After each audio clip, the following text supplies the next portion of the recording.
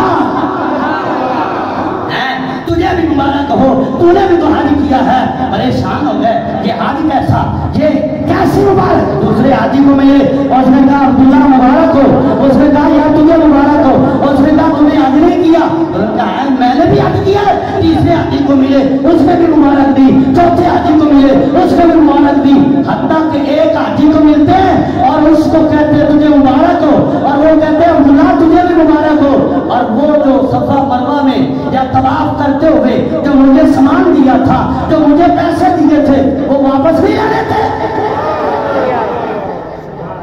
وہ پیسے نہیں واپس لینے تھے۔ حیران تو پہلے ہی بڑے کہ یہ کیسے مجھے مبارکیں دے رہے ہیں اور پھر اوپر سے پیسے بھی دے رہے ہیں، میں تو کیا نہیں اور میں نے اس کو کیسے پیسے دیے، تو بڑے حیران، لیکن بات کوئی نہیں کر سکے، رش بڑا ہے، لوگ موجود ہیں، پریشانی کے عالم میں واپس پلٹتے ہیں، اپنے گھر آتے ہیں، گھر والوں نے بھی مبارک دی، عبداللہ تجھے مبارک ہو، تو حج کر کے آیا ہے، بات کوئی نہیں کر سکتے، لیکن پریشان ہے، ذہن میں ایک دباؤ ہے کہ حج تو میں نے کیا نہیں، سفر تو کیا نہیں، یہ مبارک پھر یہ پیسے پھر یہ سامان، یہ امانت کیسی بات ہے، حیران پریشان ہے، رات کو سو جاتے ہیں، مہمان چلے جاتے ہیں، جب آنکھ لگتی ہے حقیقی آنکھ کھل جاتی ہے،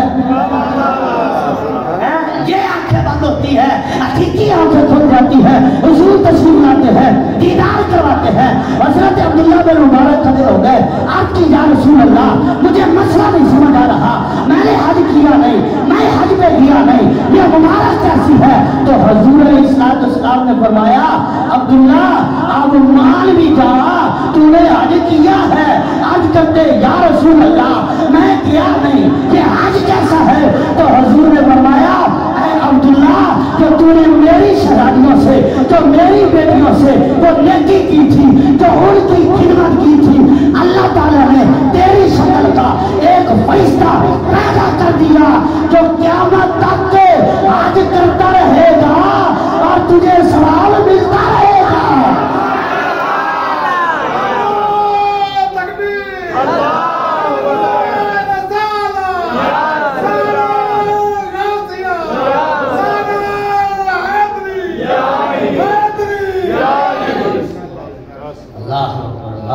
یہ ہے میں سے جو حضور کی یاد سے پیار کرتا ہے بے ایمان نہیں مرتا، لیکن صرف حال سے نہیں حضور کے ساتھ سے۔ اچھا جو میں حدیث عرض کر رہا تھا، سرکار نے فرمایا میں 4 بندوں کی شفاعت کروں گا، یاد ہے لنگر لے آؤ بس اب ختم کریں، کتنے بندوں کی؟ 4 بندوں کی شفاعت کروں گا۔ المکرمی ذریتی، پہلا جو میری اولاد کی عزت کرے، والقاضی لہم حوائجہم، فرمایا دوسرا وہ جو میری آل کی ضرورتیں پوری کرے،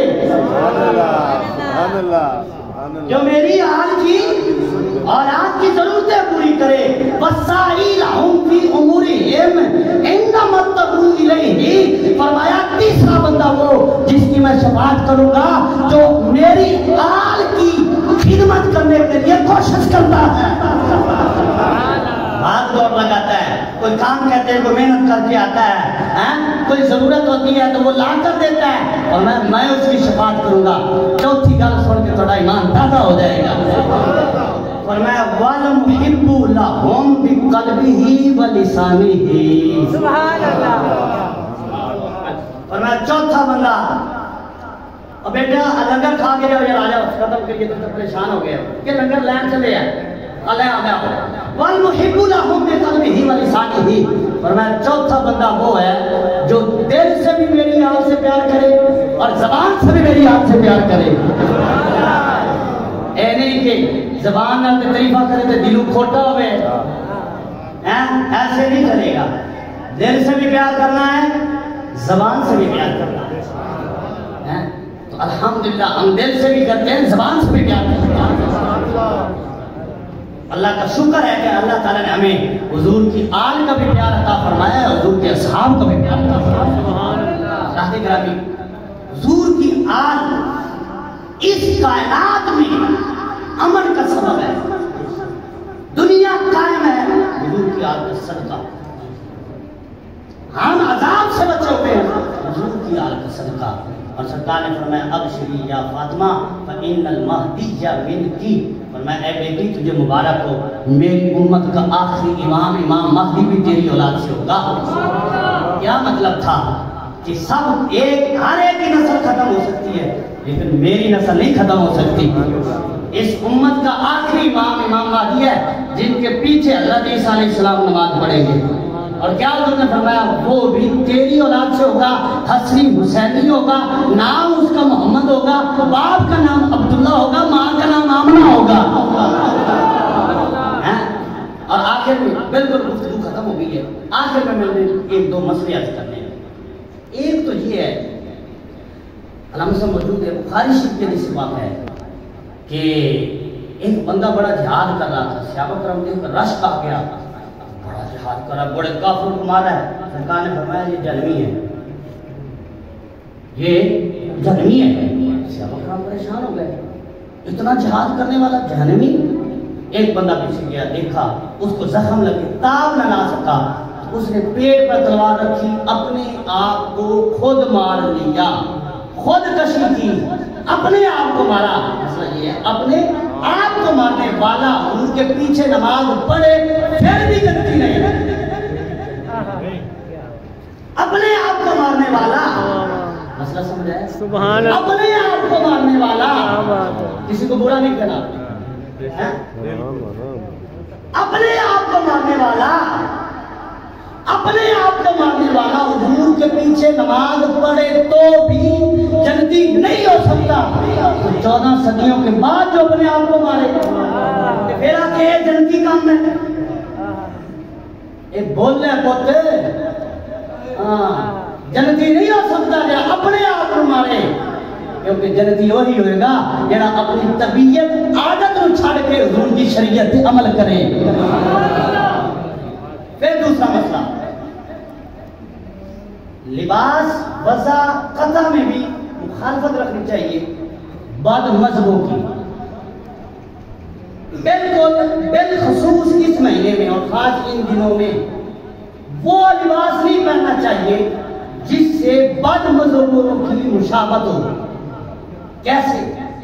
مسلم شریف کے نصیب ہے، حضور علیہ السلام کی بارگاہ میں ایک صحابی آتے ہوئے حضرت عبداللہ بن عمر بن عاص، اور انہوں نے کپڑا صحیح پہنا ہوا تھا لیکن اس کا رنگ وہ تھا جو کافروں کا رنگ ہوتا ہے، کہ اس وقت کے کافر جس رنگ کے کپڑے پہنتے تھے انہوں نے اس رنگ میں کپڑے پہنے ہوئے تھے۔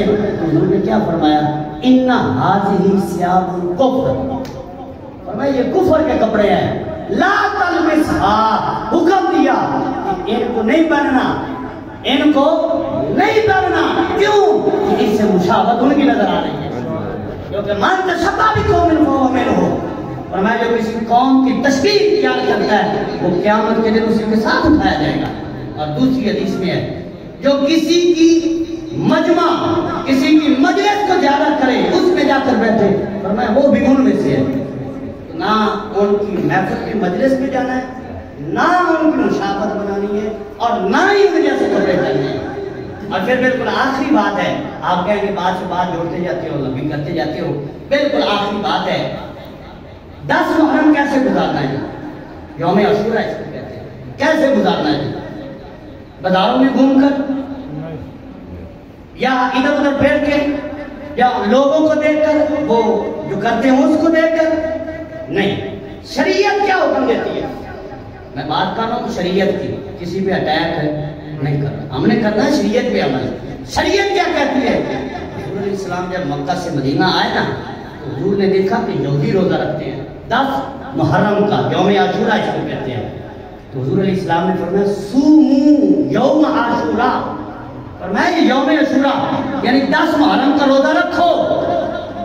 اور یہودی رکھتے تھے اور ان سے پوچھا گیا کہ حضرت موسیٰ علیہ السلام کو نجات ملی تھی، ہم اس لیے روزہ رکھتے ہیں، تو سرکار نے فرمایا ہمارا زیادہ حق ہے، ہمارا تم سے زیادہ حق ہے۔ سرکار نے فرمایا یہ روزہ رکھتے ہیں ہم بھی رکھیں گے، لیکن اب دیکھیں عمل وہی ہے، لیکن حضور نے غلاموں کو کیا حکم دیا؟ خالفوا فیہا الیہود، فرمایا عمل کرنا ہے لیکن یہودیوں کی مخالفت کرنی ہے فرمایا یہ ایک رکھتے ہیں تم 2 رکھو. 10 محرم کیسے گزارنا ہے جی؟ روزے سے گزارنا ہے. یا تو آج 7 محرم ہے نا, یا 9 اور 10 کا رکھ لیں یا 10 11 کا رکھ لیں. تو روزے رکھنے کا فائدہ ہے اور ثواب ہے, ادھر ادھر گھومنے کا یا نوحے سننے کا ثواب کوئی نہیں ہے. جو شریعت نے حکم دیا وہ یہ ہے کہ حضور کے جو عمل کیا جائے کہ اس دن روزہ رکھا جائے, عبادت بھی کی جائے, لیکن غیروں کی مخالفت بھی کی جائے. اللہ تعالیٰ سے دعا ہے اللہ تعالیٰ ہمیں عمل کی توفیق عطا فرمائے اور حضور علیہ السلام کی آل اور اصحاب کا پیار عطا فرمائے. اور ہمارے یہاں بیٹھنا ٹوٹے ٹوٹے الفاظ جو بھی ہیں اللہ تعالیٰ اس کو قبول فرما کر ہم سب کے لیے ذریعہ نجات بنائے. آمین. وما علیہ الا البلاغ.